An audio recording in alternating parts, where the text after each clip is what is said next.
नमो अर्हन्तारं नमो सिद्धारं नमो आयरीयारं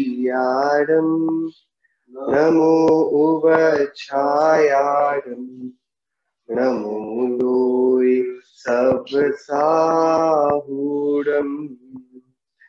मंगलम भगवान वीरो मंगलम गौतमो गणी मंगलम कुंद कुंदात्यो जैन धर्मोस्तु मंगलम सर्वमंगल्य मांगल्यम सर्वकल्याणकारकम प्रधानां सर्वधर्माणां जैनं जयतु शासनम् जैनं जयतु शासनम् जैनं जयतु शासनम् मोक्षमार्गस्य नेतारं वेत्तारं कर्मभूभृतां ज्ञातारं विश्वतत्त्वानां वन्दे तद्गुणलब्धये वन्दे तद्गुणलब्धये वन्दे तद्गुणलब्धये नमिदूणवटमाणम् परमपारं जिनं तिसोतेन गोच्छामिरयणसारं सायारणयार्धं मीनम्। श्रीमद् भगवत कुंकुंदाचार्य देव प्रेमी, यह रणसार प्राभृत नामक ग्रंथ, और इस पर हम सभी गुरु भक्ति के अधिकार पर कल चर्चा कर रहे थे। और कल विविध आचार्यों के माध्यम से, आचार्य अनंत देव से हमने सीखा था कि सम्यक ज्ञान का दान शिष्य के लाखों जन्मों के अनेक दुखों को पार करने में कारण होता है। हम सभी के जीवन में जो कुछ भी विषमताएं हैं, जो कुछ भी नाना प्रकार की आकुलताएं हैं, दुख हैं, कर्मों के नाना जाति के प्रकट हो जाने का रूप है, ये मात्र और मात्र हमारे पूर्व में किए गए अज्ञान का, हमारी नादानी का कार्य है। हमारा शत्रु बाहर में कोई है नहीं, हमने अपनी ही अज्ञान दिशा में अनजाने में ही, जैसे कोई बालक चाकू से खेलकर खुद को आहत कर ले, अथवा आग की चमक को देखकर आग को हाथ में भरने का प्रयत्न करे, तो वह चाहता नहीं है कि मैं अपने हाथ को जला लूं, मैं अपने हाथ को काट लूं, लेकिन अपनी ही नादान अवस्था में स्वयं को ही दुखी कर देता है। हाथ जल जाता है, कट जाता है, रक्त बाहर आने लगता है। ऐसे ही कोई जागते हुए जहर को खाए या सोते हुए किसी को जहर खिलाया जाए, हम जहर से दलील नहीं कर सकते कि भैया देखो हमने तो बिना जाने ही खा लिया, हमको मत मारो। ऐसे ही कर्म की ऐसी दारुण व्यवस्था है, ऐसी न्याय प्रिय व्यवस्था है कि कोई होश में अपराध करे या बेहोशी में अपराध करे, कर्म तो कुछ जानता नहीं, वो तो जड़ है, उद्गल है, अचेत है। जैसे कैलकुलेटर को गणित का शिक्षक 2 और 2 4 बोले तो कैलकुलेटर 4 बोलेगा, और जो आज तक गणित में पास ना हुआ हो, मेरा मूर्ख आदमी, कैलकुलेटर से पूछे भैया 2 और 2 कितने होते हैं, तो कैलकुलेटर क्या जवाब देगा? 4। कैलकुलेटर भेद करना नहीं जानता कि इतने बड़े गणितज्ञ ने मेरा प्रयोग किया है अथवा इस नादान ने किया है। ऐसे ही कर्म ये भेद नहीं जानते कि इतने बड़े ज्ञानी महात्मा ने अपराध किया है अथवा इस मूढ़ व्यक्ति ने अपराध किया है। कर्म तो मात्र अपराधों की भाषा समझते हैं। तो हमने अज्ञान दिशा में, नादानी में जो भी गलतियां करी, अपराध किए, उसके कारण हमारे साथ ही कर्म एक क्षेत्र अवगाह को प्राप्त हुए और उन्हीं की विविधताएं दिखाई देती हैं। तो ये सब किस कारण हुआ? हमारी अज्ञानता के कारण। हमारे शत्रु बने तो हमारे कारण, हमारे मित्र बने तो हमारे कारण, हमारा उपकारी हमको मिले हमारे कारण, हमारा अपकार करने वाले मिले हमारे कारण। हमारा पूरा जीवन हमारे ही अतीत के द्वारा बना गया। तो ये अज्ञान दशा में बनाया गया जीवन रहा ना, तभी तो हम इतने परेशान हैं, थोड़ी थोड़ी विपत्तियों में उलझ जाते हैं, दिमाग काम नहीं करता। तो ये जितना भी दुख हुआ ये अज्ञानता के कारण हुआ। अहो उन गुरुओं का अनंत उपकार है जिन्होंने इस अज्ञान कलंक को मिटाकर सम्यक ज्ञान का दान हमको दिया, और ऐसे गुरुओं ने ही उत्तम दान दिया। भोजन कराने वाले तो जगत में सुलभ हैं, धन आदि भी देकर उपकार कर देने वाले बहुतेरे हैं। कोई रोग का उपचार करा देगा, कोई शीतल पानी पिला देगा, कोई ठहरने को रात्रि में जगह दे देगा। ये नाना प्रकार के शरीर को आराम दिलाने वाले उपकारी तो बहुत हैं, लेकिन मेरी चैतन्यता को शीतलता मिले, मेरे हृदय में शीतलता की घनघोर बारिश हो, ऐसे आत्मा का उपकार करने वाले एक सदगुरु ही होते हैं, सच्चे गुरु ही होते हैं, और उनका किया गया उपकार ही वास्तविक उपकार है। भोजन हम किसी को कराएंगे तो 4 घंटे का उपकार है, 4 घंटे के बाद वो फिर भूखा होगा। प्यास किसी की बुझाएंगे, 2 घंटे का उपकार है, 2 घंटे के बाद फिर प्यासा होगा। रात्रि को सोने की किसी को जगह दी तो 1 रात का उपकार है।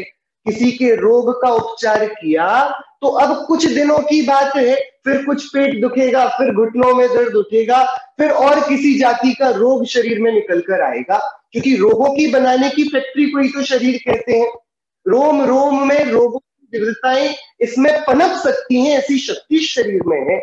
सो शारीरिक उपकार करने वालों के उपकार तो सीमित हैं, बहुत छोटे काल के हैं, इसलिए उनको उपकार कहना ये उपकार शब्द की गरिमा का हनन करना है। सच्चा उपकार तो वह होता है जिसका प्रयोग, जिसका असर लंबे काल तक रहे, चिरकाल तक रहे। ऐसा कोई उपकार करता है कि एक बार उपकार करे और उसकी खेती अपन सदियों तक खाएं बैठकर आराम से? कि हाँ, ज्ञानी गुरु की देशना का ये उपकार है कि वे अज्ञान तिमिरांधा नाम ज्ञानांजन शलाकया चक्षुरुन्मीलितम येन तस्मै श्री गुरुवे नमः। अरे उन गुरुओं को नमस्कार है जिन्होंने अज्ञानता से, जो मेरी आंखें ही नहीं बन पाई थी, उन्होंने ज्ञान की शलाका को लिया और आंखें उकेर दी।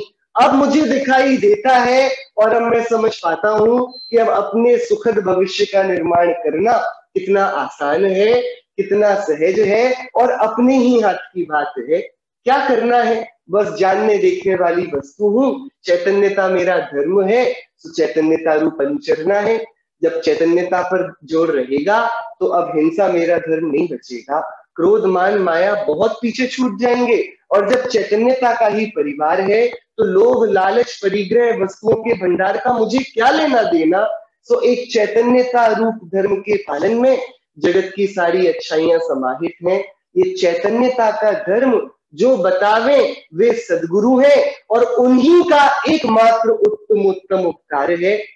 मिथ्या दृष्टि जीवों को मोक्ष मार्ग का उपदेश देकर उनका उपकार करना यही उत्तम उपकार है, और ऐसा नहीं कि ये कोई सामान्य जन करे। अरे तीर्थंकर गणधर आदि देव, बड़े बड़े आचार्य मात्र यही उपकार तो करते हैं। जितने भी महापुरुष हुए आज तक, उन सभी ने सदोपदेश ही तो दिया, हितोपदेश ही तो दिया, जिससे इस आत्मा में जितनी भी भीषणता की, कषायों की रौरवता थी, वो अत्यंत शीतलता को प्राप्त हुई, ठंडी पड़ गई। अब आत्मा में सावन आने लगा है, भगवान के जिन वचनामृतों का मनन करते करते, विचार करते करते।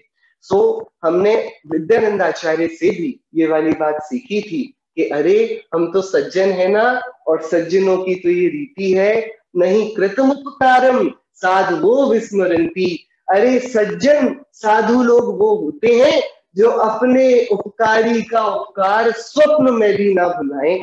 जिसने अपने गुरु का विस्मरण कर दिया, अब वह किसी विद्या का लायक बचा नहीं, उसके काबिल बचा ही नहीं। इस इष्टफल की सिद्धि का उपाय सम्यक ज्ञान है।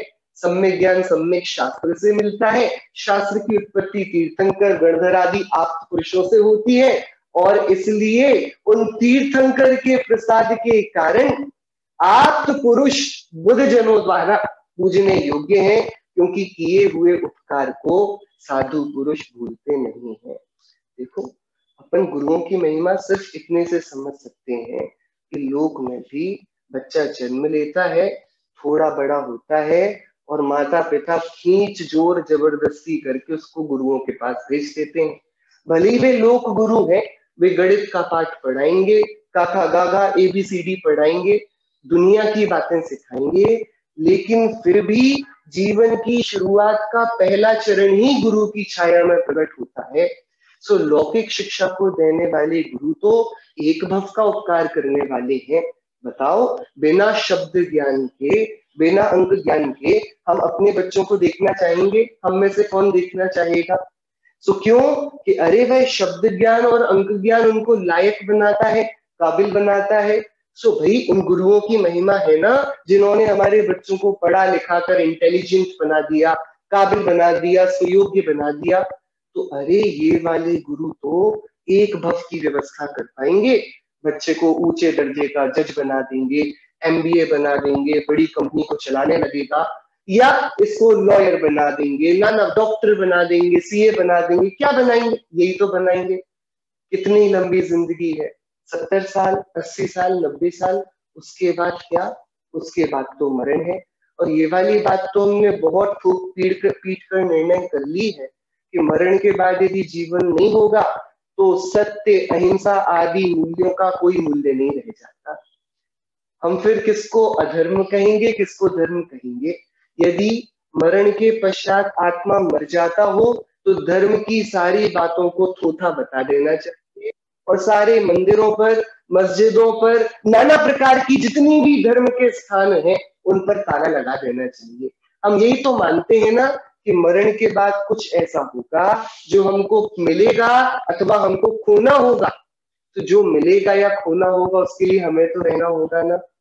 सो भाई, इस भव की तो बात इन गुरु ने कर ली कि हमको अंक ज्ञान दे दिया, अक्षर ज्ञान दे दिया। अगले भव की व्यवस्था कौन करेगा? अगले माता पिता भी क्या देके जाएंगे? संपत्ति देकर जाएंगे? क्या देकर जाएंगे? तो उन्होंने भी इसी बर्थ की व्यवस्था करी ना, इसी जन्म की। आगे के जन्मों की व्यवस्था करने वाले कौन है?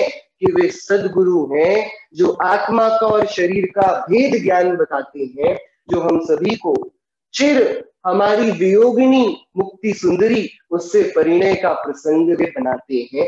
उन गुरुओं के हम दासानु दास हैं। उन गुरुओं की भक्ति आचार्य कुंद कुंदेव यहाँ बता रहे हैं कि जिसके पास गुरु नहीं है उसका जीवन सब कुछ होते हुए भी शून्य है, उसके जीवन में कुछ फलित होने वाला नहीं। 79 और 80 दोनों गाथाओं के युगल हैं, हम इनकी साथ में चर्चा करेंगे। गुरुओं की भक्ति में आचार्य कुंद कुंदेव क्या बोलते हैं?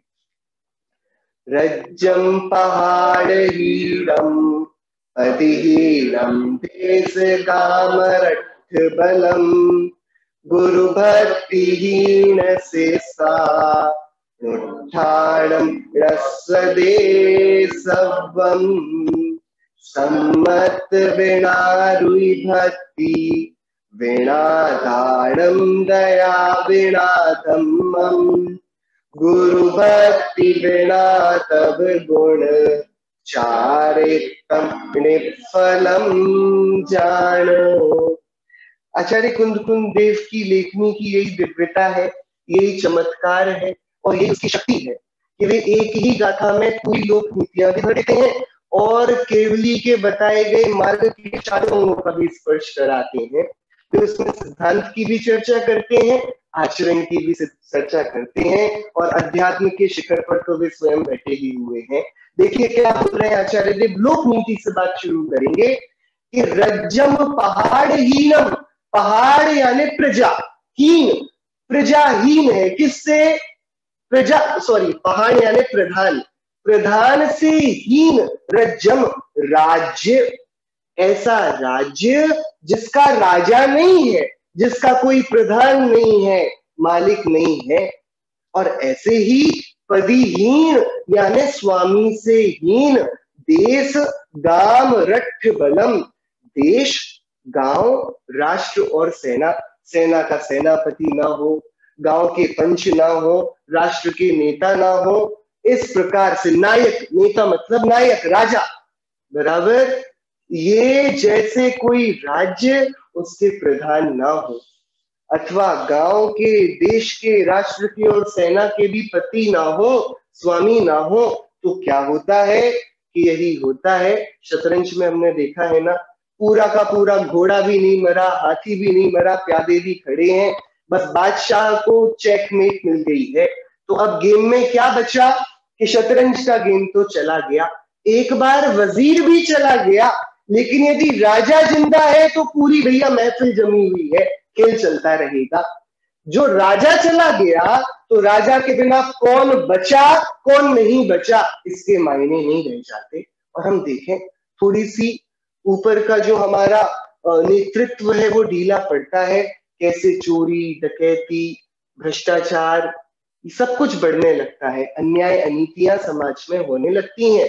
ये पूर्व में ये कहीं बचपन से ही हम इन कथानकों में पढ़कर आए हैं। किसी राजा का राज्य था, वे राजा ध्यान नहीं दे पाते थे तो नीचे ऐसा ऐसा लोगों पर जुल्म होने लगे। तो क्या कि यदि कोई प्रधान ना हो तो भैया इनकी दशा अच्छी नहीं होती। किसकी? ना तो राज्य की, ना देश की, गांव की, राष्ट्र की और ना सेना की। ऐसे ही गुरु भक्ति विहीन शिष्या, ऐसा शिष्य जिसके हृदय में गुरु की भक्ति नहीं है, वह सब्बम अनुष्ठानम नश्यते, उसके सारे ही अनुष्ठान नष्ट हो जाते हैं। ऐसा देश जिसका प्रधान नहीं है, उस देश का कुछ काम बनता नहीं। ऐसी सेना जिसका सेनापति नहीं है, वो नेतृत्व के अभाव में हार जाती है, अब उसका कुछ ठिकाना नहीं बचता। ऐसे ही वह शिष्य जिसके हृदय में गुरु भक्ति नहीं है, अब वह जो कुछ भी करे, कितना अच्छा करे कितना बेकार करे, अब उसके कोई मायने रह नहीं जाते, उसके सारे अनुष्ठान निरर्थक जाने वाले हैं। अगली गाथा, सम्मत वीणा रुई भक्ति, सम्मत वीणा रुई, सम्यक्त्व के बिना रुचि, सम्यक दर्शन के बिना श्रद्धा, जो रुचि वह किसी काम की नहीं। भक्ति वीणा दानम, और किसी को दान तो दे दिया लेकिन हृदय में भक्ति नहीं है तो वो दान भी किसी काम का नहीं। दया वीणा धम्मम, दया के बिना धर्म, सो यदि ऐसा धर्म आचरा जाए जिसमें निर्दयता ही हृदय में पनपती हो, सो भैया दया के बिना धर्म भी किसी बात का किसी काम का नहीं। ऐसे ही गुरु भक्ति बिना तब गुण, गुरु भक्ति के बिना तब गुण, चारित्रम ऋत फलम जान, गुरुओं की भक्ति के बिना ना तो तपस्या काम की है, ना ही कोई गुण काम के हैं, और ना ही कोई चारित्र का आचरण ये काम का है। ये सब कैसे हो जाएंगे? निष्फल हो जाएंगे। कितनी बातें कर दी आचार्य देव ने दूसरी गाथा में। पहली गाथा में तो मूलतः लोक नीति की बात करी कि एक नेतृत्व को होना आवश्यक है और उसके अभाव में बहुत विसंगतियां आसपास पनप जाती हैं। ऐसे ही शिष्य के हृदय में भी उसके गुणों का नेतृत्व करने वाली भक्ति है, और वह भी गुरु के प्रति। सो जो शिष्य गुरु की भक्ति से च्युत हो गया, भक्ति के बिना का हो गया, अब वह जो कुछ भी करेगा उसके पतन में कारण बनेगा। कैसे बनेगा पतन में कारण? कि जब हृदय में भक्ति नहीं होगी तो लघुता का भाव नहीं रहेगा, विनय नहीं रहेगी, विनय नहीं रहेगी तो दौड़ा दौड़ा जो गुरु ने बहुत दबा दबा कर बड़ी बड़ी शिलाओं से जिसको दबाया था तत्वोपदेश की, वो मान नाम का रौरव शत्रु, वो अब उन शिलाओं को हटाकर खड़ा हो जाएगा। मैं बड़ा हूं, मैं कुछ जानता हूं, मैंने ये वाली बात सीखी है और अब मैं बड़ा हो गया, ऐसा ये मान खड़ा होगा। और एक मान खड़ा हुआ तो इसके नरकादी गतियों के रास्ते खुल जाएंगे। तब इसके सारे अनुष्ठान मान की, माया की, लालच की और क्रोध की ही लिप्सा में बीते जाएंगे। अगली ही गाथा में आचार्य देव ने बोला, भैया सुनो, यदि तुम्हें रुचि तो बहुत है, जिनदेव को बहुत मानते हो, गुरुओं को बहुत मानते हो, लेकिन उनकी बातें सच्ची हैं, ऐसे सम्यक्त्व का निर्णय तुम्हारे नहीं। तुम तो उनकी दिव्यता को देखकर, उनके वैभव को, उनकी शांतता को, और या फिर अपने कुल से जैसा देखा सुना वैसा उनको मानते आए हो। तो तुम्हारी रुचि काम की नहीं है। रुचि तो है लेकिन सम्यक्त्व के बिना वह रुचि मिथ्या रुचि है, वह श्रद्धा मिथ्या है। ऐसे ही भक्ति के बिना दिया गया दान किसी काम का नहीं। कभी भय से दान दे दिया जाता है, कभी मान से दान दिया जाता है कि हम दान देंगे तो हमारा नाम होगा, कभी लोक लाज से दान दे दिया जाता है, सब दे रहे हैं हम भी देंगे, बराबर। कभी हम एक ट्रांजैक्शन कर लेते हैं, हम दान देंगे तो हमारा नाम होगा। इस रीति से दिया गया दान जिसमें भक्ति का अंश नहीं है, वो दान किसी काम का होता नहीं। और धर्म कैसा कि अरे धर्म तो उसे कहते हैं जो सभी जीवों का हितकारी हो, और वह जीवों में भेद नहीं करे कि नहीं नहीं हमारे भक्तों के हम हितकारी हैं और जो हमें नहीं पूछते हम उनका अपकार करेंगे, नहीं नहीं हम मनुष्यों की रक्षा करेंगे, बाकी ये जानवर तिर्यंच इन सबको तो ठीक है। ये सबका जो धर्म हो जो सबके लिए शरणभूत हो, सो जो जीव मात्र की रक्षा का उपाय बताए, जिसके आचरण से जीव मात्र की रक्षा होती हो, वह ही धर्म है। जिससे एक भी जीव का बुरा होता हो वह धर्म का वचन हो नहीं सकता।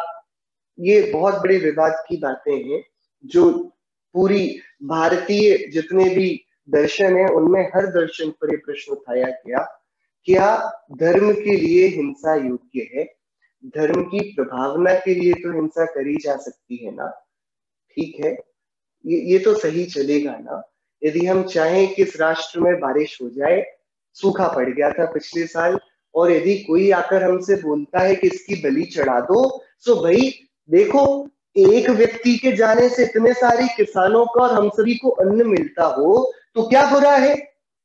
और ऐसा तो है नहीं, ये तो धर्म ही कहता है कि देवताओं को प्रसन्न करो, कि भाई कहता होगा धर्म, लेकिन हमने धर्म की जो परिभाषा पढ़ी है वो तो जीव मात्र के कल्याण कारक जो हो वह धर्म है। और जिसमें प्रत्यक्ष में तो हमको जीव की हिंसा दिखती हो और परोक्ष की कोई गारंटी नहीं है, परोक्ष का कुछ पता नहीं, तो उस अदृश्य के बदले में दृश्य हिंसा को कर देने का जो उपदेश होगा वो निश्चित तौर पर धर्म का तो नहीं होगा, मिथ्या अभिप्रायों के चलते किसी के विशेष अभिप्राय मलिन अभिप्राय का हो सकता है। सो ऐसा धर्म धर्म ही नाम नहीं पाता जिसके किसी भी उपदेश से किसी विशिष्ट जीव का हनन सीधा सीधा परिलक्षित हो। सो धर्म की क्या परिभाषा है? बेस एकदम फाउंडेशन क्या है धर्म की, कि भैया जो दया जिसमें है वो ही धर्म है। निर्दयी के धर्म की बात ही नहीं होती, जो सभी का उपकारी हो। सो जिनेंद्र देव का ये धर्म, भाई अब देखो दया करनी है तो पता होना चाहिए ना किस पर दया करें, बराबर। जैसे कि दान देना हो तो प्रश्न उठाना किसको देना हो, जैसे अभी गुरु भक्ति की चर्चा चल रही है तो स्वाभाविक है ना कि प्रश्न हम किस गुरु की बात कर रहे हैं। हुआ यहाँ गुरु का अर्थ क्या है?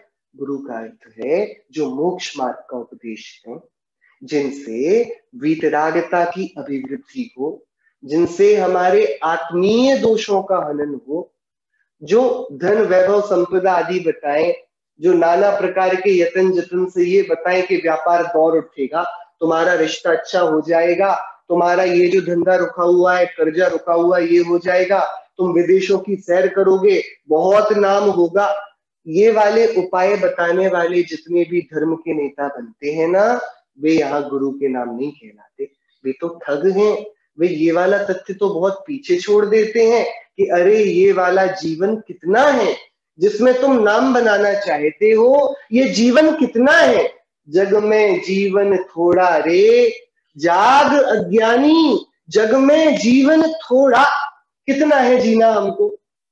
हम विपुल संपदा भी कमा लेंगे, हम सोच के तो देखें, हमारे पास जितनी संपत्ति है, हम आगे की संपत्ति की बात नहीं करेंगे, पीछे की गरीबी की बात नहीं करेंगे, वर्तमान में जितनी संपत्ति है, कोई यदि हमसे बोले कि तुम्हारी ताकत कितनी है, कितना भोग सकते हो, तो घर में 4 कमरे हैं, एक रात में कितने कमरों में सो सकते हो? कि हाँ 2 घंटे एक कमरे में सोएंगे, 2 घंटे दूसरे, 2 घंटे तीसरे, 2 घंटे चौथे, 8 घंटे तो हम सो पाएंगे ना, चारों कमरों को भोग लेंगे। कि तुम भोग तो लोगे लेकिन 2-2 घंटे का नाम भरना पड़ेगा ना। तुम स्वयं जानते हो कि जब भोगों को ज्यादा भोगना हो तो शांति का हनन होता है। ज्यादा भोगना भी एक रोग है कि हमारी भोगों को भोगने की उतनी शक्ति ही नहीं जितनी भोग सामग्री उपलब्ध है। बहुत सारे व्यंजन बन गए हैं, कितना खा लेंगे हम, कि भूख तो नहीं है ना उतनी, शक्ति नहीं है ना, पाचन तंत्र की इतनी शक्ति है कि वो पचा पाए जो कुछ भी बना हो उसको। कि हम सभी की भोगने की सीमाएं निश्चित हैं, लेकिन वर्तमान में भी हम सभी के पास भरपूर है, जिसको हम एक दिन में कोई भोगने को बोले तो नहीं भोग पाएंगे। सो जो ये बोले कि हम तुम्हें भोगने की सामग्री देंगे, तुम हमारे धर्म को मानो, सो वो तो ठगता है। अरे जो इस जगत की नश्वर सामग्री का लालच दिखाकर हमको धर्म का पाठ पढ़ाता है, उसने इस जीवन के बाहर झांका ही नहीं। सदगुरु वो जिसने इस जीवन के बाहर की झांकी हमको दिखाई, जिसने बोला सुनो ये वाला जीवन ना तुम ऐसा करके देखना, नहीं खाना 6 दिन तक और पड़े रहना रोड पर, 7वें दिन कोई तुम्हें भोजन करा देगा।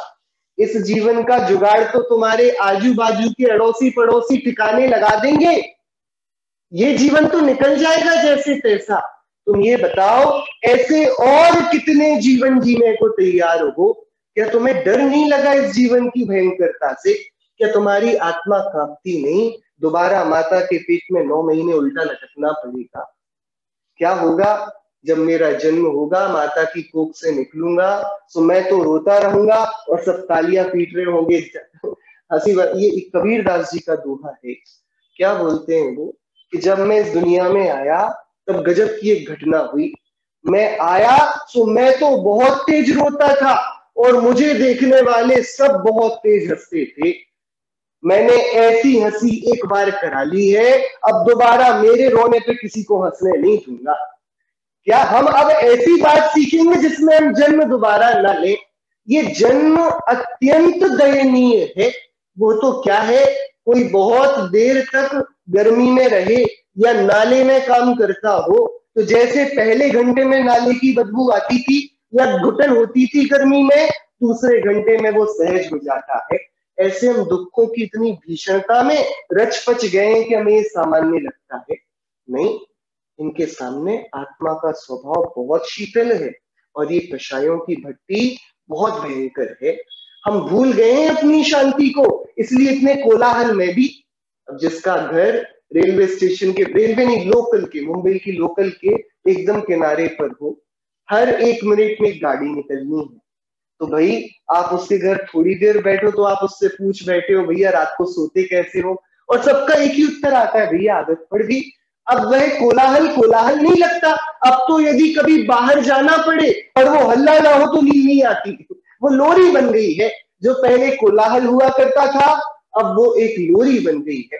ऐसा ही हमारे साथ हुआ। अनादि की दुर्दशा ने हमको दुखों का अभ्यासी बना दिया। अब दुख नहीं होते तो हम खुद ही कुरेदने लगते हैं दिमाग को, भैया कुछ करने दो, कुछ करने दो, दिमाग फटा, कुछ काम ही नहीं है भैया, सुबह से बैठे हैं। तो हमें अब जब शांति के अवसर मिले तब घबराहट होने लगती है। हमसे खाली नहीं बैठा जाता। हमसे अपने स्वरूप का विचार करने के लिए कोई खाली बैठने को बोले, हमारा मन ये कितनी लंबी एक दौड़ लगाकर आ जाता है समस्त समस्याओं की। सालों पुरानी समस्याएं, वो मान के, मानहानि के, क्रोध के किस्से, वो सारे के सारे सामने स्मृति पटल पर चलने लगते हैं। सो गुरु वो जो इस भव की चिंता का तो हमें बोले कि भैया हमको पता है तुमने पूर्व में आयु कर्म बांधा था ना, आयु कर्म का स्वभाव ऐसा है जितना बंध जाए उतनी स्थिति पूरी करके ही मरण होता है। तो कोई तुम्हें लाख मारना चाहे, जाको राखे साइया, मार सके ना कोई। कि भाई साइया मतलब कौन? आयु कर्म। आयु कर्म जिसने जितनी मारी है। एक व्यक्ति 13वीं मंजिल से कूदा, हाथ पैर सब टूट गए, मरा नहीं। मरने के लिए कूदा था, मरा नहीं। मरा नहीं, क्यों नहीं मरा? और एक व्यक्ति बस फिसल गया अपने घर की 4 सीढ़ियों से टकरा गया दीवार से, मर गया तुरंत ही। तो भाई वो 13वीं मंजिल से नीचे गिरा और जिंदा है, और ये 4 सीढ़ियों में ही टूट पड़ा, मर गया। मारने वाली सीढ़ी या ऊंचाई नहीं है। कोई विष खाकर भी जीवित है, कोई फांसी पे झूलकर भी बचा लिया जाता है। कैसे किस्से हमने नहीं सुने? तो मरना हमारे हाथ में नहीं है, मरने का डिपार्टमेंट है आयुष कर्म का। सदगुरु को पता है, देखो तुम कुछ करो ना करो, तुम उतना ही जीवन जियोगे जितनी तुम्हारी आयु है। तो तुम्हारे इस भव की तो हमें बिल्कुल भी चिंता नहीं, हमें चिंता है पर भव की। जो तुमने अज्ञानता के कारण ये जन्म पाया है, अब तुम ऐसी भूल ना करो कि तुम्हें फिर इन विषमताओं से बना हुआ जन्म मिले। तो सदगुरु वे जो हमें अपने स्वरूप की खबर दिलाएं, जो हमें एक भव को सुधारने की नहीं, अपने जीवन को सफल बनाने की नहीं, जो हमें जीवन और मरण के चक्र को खत्म करने की सीख दें, जो भव भव की कहानी को ही समेट दें, वे गुरु हैं। उन गुरु की भक्ति की यहाँ बात है।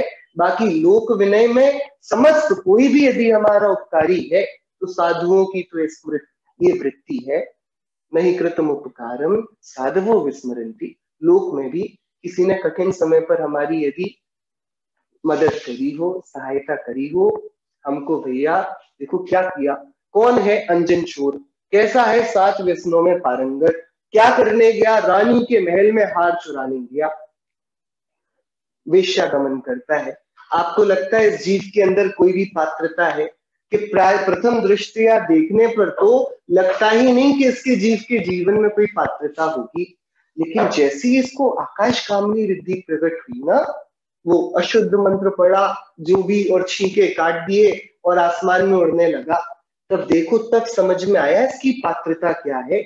इसने सबसे पहले रिद्धि प्रकट हुई तो उसने बोला मुझे उन सेठ के पास ले चलो जिन्होंने ये मंत्र दिया, और उसने अपने उपकार की कृतज्ञता ज्ञापित करी। भैया ये है, ये पात्रता का लक्षण है। क्या हुआ, वो श्वान, उसको जीवनधर स्वामी ने नमोकार मंत्र सुना दिया, यज्ञशाला में गया था, यज्ञ की शुद्ध सामग्री थी, बहुत भूखा था, हफ्तों का भूखा था वो कुत्ता, हड्डियां निकल आई थी, देखकर स्वादिष्ट व्यंजनों को लोक संवरण न कर सका, यज्ञशाला का भोजन चाट लिया। अब सब धर्मात्मा बैठे थे तो सभी धर्मात्माओं ने धर्म का पालन करते हुए उसको बहुत पीटा। धर्म शायद यही सिखाता हो कि कोई विपत्ति में जीव हो तो उसकी विपत्तियों को और बढ़ा दे। तो इतना पीटा कि अब बस मरण ही बाकी था। जीवनधर स्वामी गुजरते थे तो देखा कि अरे यहाँ धर्म अनुष्ठान चलता है और उससे थोड़ी दूरी पर एक जीव मरण तुल्य अवस्था में है, और आश्चर्य तो ये कि धर्म करने वालों ने उसकी ये दशा करी है। हृदय पसीज गया, पूरा अंतर उनका भील गया करुणा से। उन्होंने उसको बैठकर शांत वचन कहे, प्रेम वचन कहे, पंच नमस्कार मंत्र का पाठ किया। अब कुत्ता तो क्या जाने, पीड़ा में था, तो अब पीड़ा में जैसे कोई बहुत जलता हो तो कोई अकेली मुंह से फूंक मार देना तो भी शीतल लगता है। सो इतनी पीड़ा में किसी के शांत वचन, गंभीर वचन, वे भी उसको बड़े अमृत तुल्य मालूम पड़े। मरण हुआ, देव गति का देव हुआ। अब जब देव हुआ तो क्या किया उसने कि अब उसने वापस उपकार का स्मरण किया। अहो, इनके एक वाक्य से ये चमत्कार हुआ मेरे जीवन में। और जीवनधर स्वामी के पास आए, अनुनय विनय करी और बोला आपको कभी विपत्ति में जरूरत पड़े तो स्मरण करना। बहुत सुंदर कथानक है। हमारे जितने भी प्रथमा नियोग के कथानक हैं वे ऐसी ही कृतज्ञता की पूरी बड़ी बड़ी दास्तानों से भरे हुए हैं। वो सेठ जो जिन मंदिर में दर्शन करके लौट रहा था, पूजा करके लौट रहा था, और वो शूली पर चोर चढ़ा हुआ था। चोर बोलता था पानी दो पानी दो पानी दो। सेठ ने बोला हम पानी देंगे तो हमारा मंत्र भूल जाएंगे, गुरु ने दिया है तो मंत्र पकड़ लो, हम पानी ले आते हैं। वो चोर मंत्र पढ़ने लगा कि सेठ मुझे पानी लाएगा तो मैं उसको मंत्र लौटा दूंगा। और चोर मंत्र पढ़ते पढ़ते मरा। सो देव हुआ। देव हुआ तो अब उसने क्या किया वापस कि मैं देव कैसे हुआ। तुरंत उस सेठ के पास आया। ये कि साधु पात्रता का यही लक्षण है कि किसी ने यदि थोड़ा सा भी, यदि किसी ने एक दिया है तो हम उसको सवा लौटाएं, ये हमारी वृत्ति होना चाहिए। क्या भैया, एक एक एक मिला है ना किसी से, हमारा हृदय ऐसा होना चाहिए कृतज्ञता से भरा हुआ कि हम अपना सब कुछ देकर भी उस उपकार को चुकाने का मौका आए तो छोटे नहीं बने, विशाल बने। हम इतनी हिम्मत रखें कि हाँ, इन्होंने विपत्ति में हमारी सहायता करी है, अब यदि इनको विपत्ति की आंच भी आई हम सर्वस्व लुटा देंगे इनकी रक्षा के लिए। यही तो साधुपना होगा ना, यही सज्जनता होगी। सो कृतज्ञता तो ये पहला पात्रता का लक्षण ही है, यही विनय है, यही धर्म की पात्रता है। लेकिन यहाँ पर जिन गुरुओं की भक्ति की बात है वो उन गुरुओं की जिन्होंने महा उपकार किया।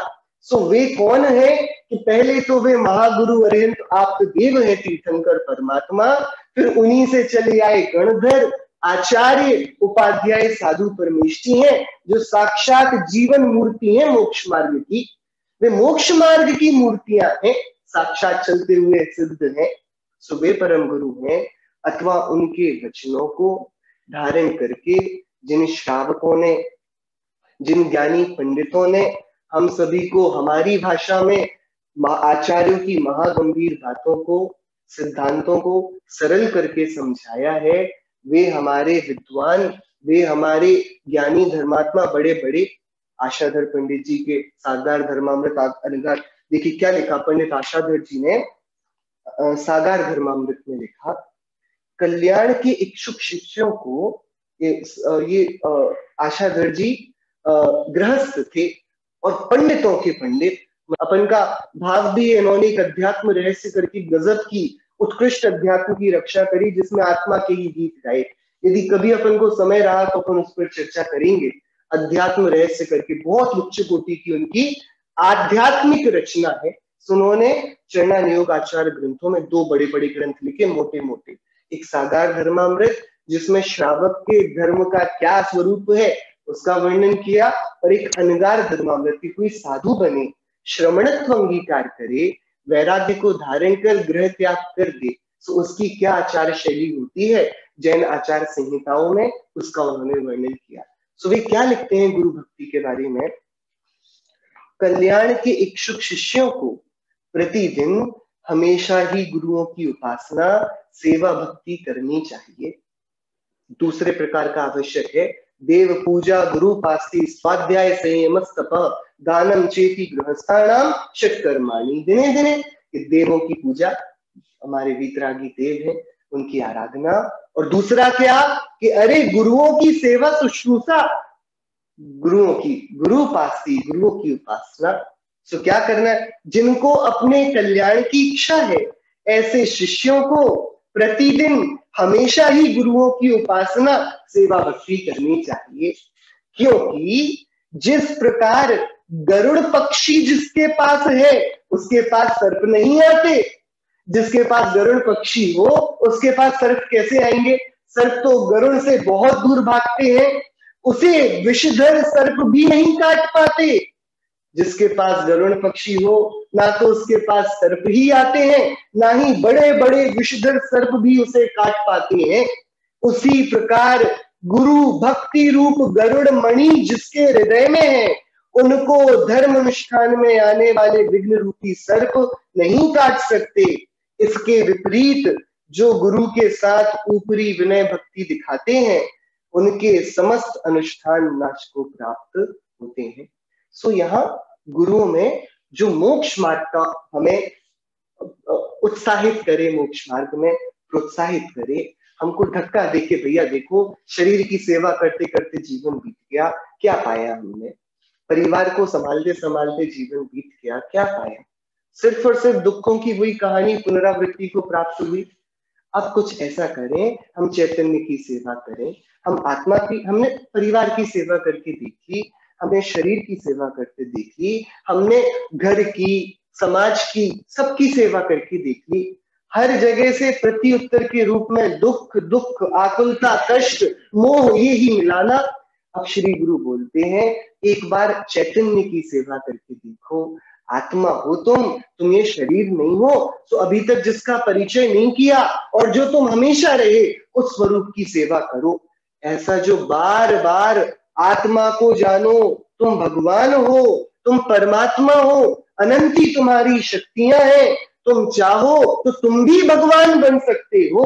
सारे जितने भी भगवान हुए वे तुम्हारे जैसे ही तो थे, उन्होंने अपने को पहचाना और आत्मोत्थान के मार्ग पर चलते गए, और आज देखो तुम में और उनमें कितना अंतर आ गया है। तुम बन गए हो भक्त, वो बन गए भगवान। तो इरादा क्या है, भक्त ही बने रहना है? नहीं, आगे बढ़ो, तुम भगवान बन सकते हो, तुम में शक्ति है भगवान बनने के लिए, ज्ञान चेतना सुख यही तो चाहिए, ये सब कुछ तुम्हारे पास है।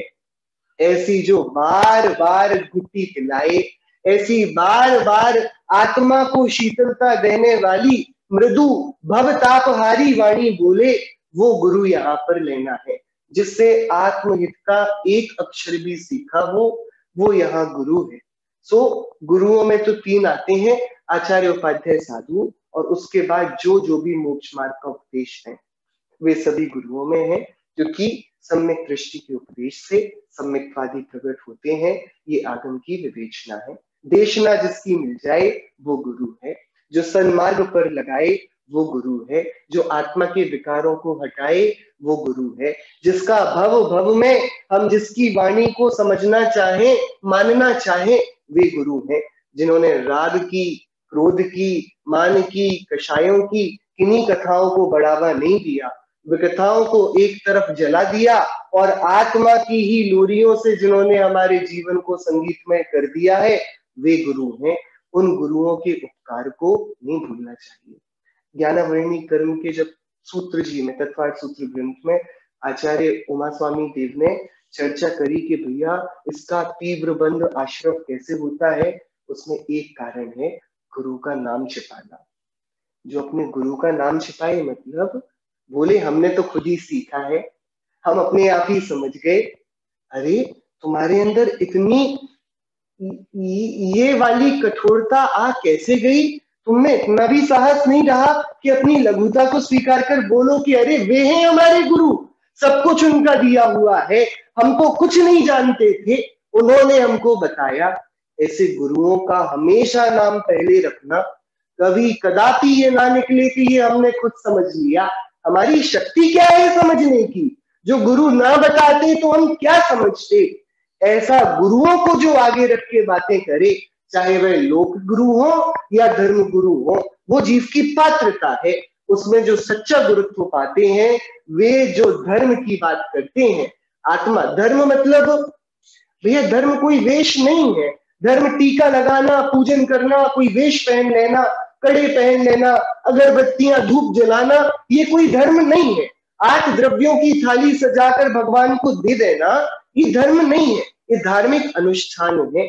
धर्म है आत्मा की वीतरागता। अरे ये सारी क्रियाओं का साध्य क्या है कि आत्मा में विशुद्धि हो, आत्मा अपने स्वरूप की तरफ और तीव्रता से भागे। सो यदि वह होता है सो धर्म है। सो ऐसी वीतरागता की अभिवृद्धि जो करते हैं वे ही गुरु हैं। और जिन्होंने भी हमें धर्म का, मोक्ष मार्ग का एक अक्षर भी बताया है, उनके लिए हमारा जीवन सर्वस्व समर्पित रहना चाहिए। वे हमारे गुरु हैं। सदगुरु के बिना काम नहीं होता। श्रीमद राजचंद्र जी ने तो आत्मसिद्धि शास्त्र में और उनके कितने सारे पत्रांकों में गुरु गुरु गुरु गुरु की कितनी महिमा गाई। वो बात अलग है, किसी भी चीज का अतिरेक कुछ और दिशा में हमको ले जाता है। तो अब लोग यही मान बैठे हैं कि गुरु ही हमको तार देगा। तो अब लोगों ने ये क्या जगत में एक ऐसी बात चलती है, क्या बोलते हैं, धार्मिक व्याख्यानों में ये बात आ जाती है, क्या बोलते हैं, देखो भैया ये मेरे पास है लोहा, ये लोहा हूं मैं, और ये है संसार का समुद्र, बराबर। अब तुम बताओ, मैं हूं लोहा और ये संसार का समुद्र, मैं इसको कैसे पार करूंगा? मैं गिरा तो मैं पार कर पाऊंगा? अरे पार क्या करूंगा, सीधे तल पर जा गिरूंगा, लोहा हूं ना। तो कोई उपाय है? तो फिर दूसरे गुरु आकर बोलते सुन, कुछ नहीं करना है। वो लोहे पर एक लकड़ी लगा देते हैं, तो लोहे में एक लकड़ी लग गई। अब बोलो भैया अब क्या होगा कि हाँ अब तो इस सागर को पार किया जा सकता है, अब लोहा भी डूबेगा नहीं। तो वहां ये व्याख्याएं की जाती हैं अन्य जगहों पर कि देखो सदगुरु के पास चले गए तो संसार दशा में अब हम डूबेंगे नहीं, गुरु हमको पकड़कर तार देंगे। जैन दर्शन ऐसी बातें नहीं करता। भैया हम लोहा है ही नहीं और गुरु लकड़ी है ही नहीं। ऐसा नहीं है कि उनके पास तैरने की अद्भुत क्षमता है और हमारा स्वभाव ही डूबने का है। अरे हम सभी एक ही स्वभाव के हैं। वे ज्ञाता दृष्टा है, तो उन्होंने अपने स्वभाव को तराशा है, उन्होंने चैतन्यता की सुध ली है। और अब ऐसा नहीं है कि वे बोलेंगे लो हम पर लग जाओ और हम तुम्हें तार लेंगे। वे बोलेंगे सुनो हमने करके दिखाया ना, तुम भी करो। पिता से साइकिल आती है, बच्चे को साइकिल सिखाना है, बराबर। तो पिता बच्चे को कैसे साइकिल सिखाता है? कैसे सिखाता है कि वो खुद पैडल मारता रहता होगा और बच्चा पीछे बैठा होगा, बेटा सीख रहे हो, सीख रहे हो, चिंता नहीं करना मैं पूरी सिखा दूंगा। और पिता पैडल मारे जाए, हैंडल पकड़े रहे, सीट पर बैठा रहे, बच्चा पीछे, बेटा समझ में आ रहा है तो हाँ पापा आप सब सिखा दोगे, आप सब सिखा दोगे। अरे ये पापा कभी नहीं सिखा पाएंगे। इन पापा की ताकत नहीं है कि तुम्हें साइकिल सिखा पाए। वो गुरु मोक्ष मार्ग का सहायक हो ही नहीं सकता जो शिष्य को अपना दास बना ले। अरे गुरु तो बोलता ही नहीं तो हमें नमस्कार करो। गुरु अपने गुरु को बताता है। गुरु कोई बोलेगा क्या हमने भैया किससे सीखा? देखो आचार्य कुंकुन देव हर जगह, जिनेन्द्र देव ने ऐसा कहा है, गर्दनों ने ऐसा कहा है, श्वेत केवलियों ने, हमने कुछ नहीं कहा, उन्होंने जैसा कहा तुम्हें बता दिया। कुंकुन आचार्य देव बोलते ही नहीं कि हम बोल रहे हैं। फिर भी देखो हम कुंकुन आचार्य देव के चरणों को देखते हैं, वे अपने गुरु के चरणों को देखते हैं कि गुरु जो अपना दास बनाना चाहे वो गुरु मोक्ष मार्ग का उपदेष्टा होगा ही नहीं। और गुरु जो ये सर्वे सर्वा बन जाए कि तुम हमारे साथ आ जाओ हम सब देख लेंगे, जो निश्चिंत बनाता हो, आलसी प्रमादी बनाता हो, भाग्य के भरोसे नहीं। पिता क्या करेगा? बोले हम पीछे खड़े हैं, तुम पैडल मारो। कोई नहीं, हम पकड़े हैं ना, चलो। पैडल तुमको खुद मारना होगा, हैंडल तुमको खुद पकड़ना होगा, तभी तुम साइकिल सीख पाओगे। ऐसे ही समस्त अनुष्ठानों को, व्रत तप संयम को, सूत्रों को, इनको हम ही को पढ़ना होगा, हम ही को आचरना होगा, हम ही को समझना होगा। गुरु सिर्फ निर्देशक हैं, वे कुछ देते नहीं, हमारे में जो है निकालकर हम इनको बता देते हैं। सो जो आत्मोन्नति का, आत्मा के स्वरूप का विशिष्ट रीति से, अपनी विशिष्ट वाणी से स्वरूप प्रतिपादित करें और हमारे मोक्ष मार्ग के प्रणेता बने, वे गुरु हैं। और उनके चरणों में ऐसा एक भक्त तो क्या भैया, हम पढ़ते ना दिन रात मेरे स्वामी में भावनाएं हो, मुझे भव भव में भगवान का यही धर्म चाहिए, यही गुरु चाहिए, इन्हीं गुरु की वाणी चाहिए।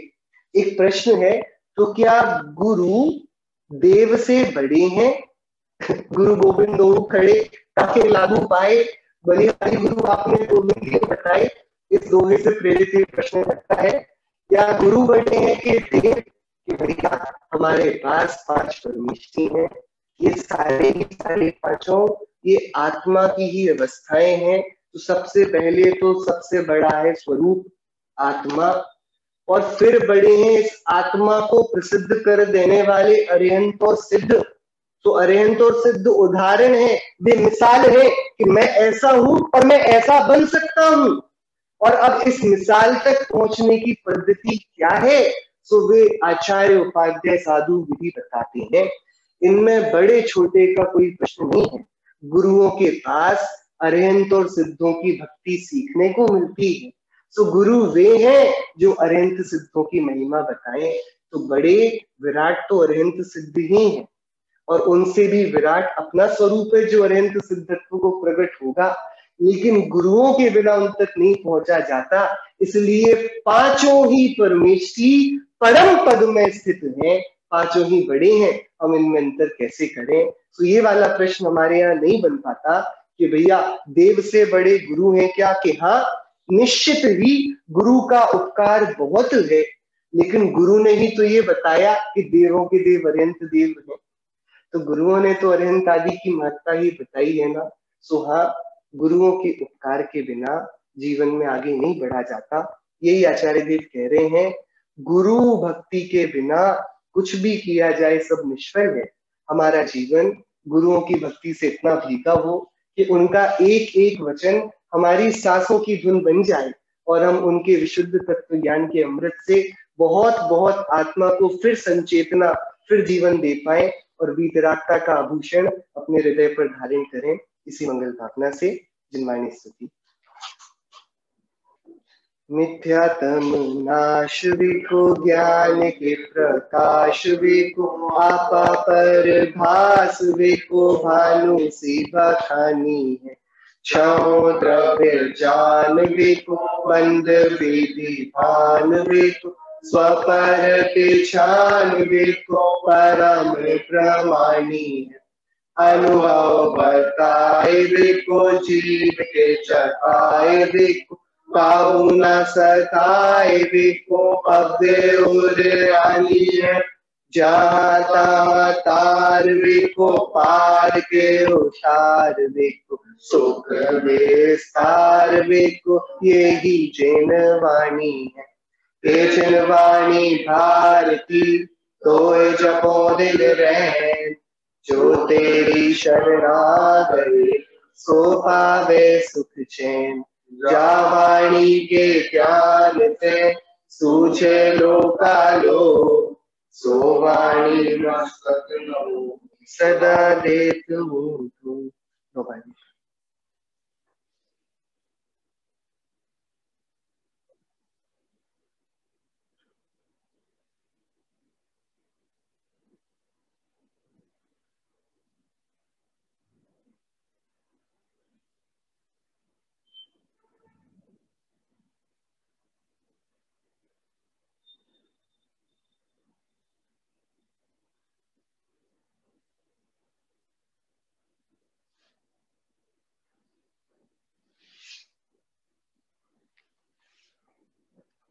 अंतर्मुख मुद्रा सर्वश्रेणी भगवंतों की जय हो। द्वादशांगी जमानी माता की जय हो।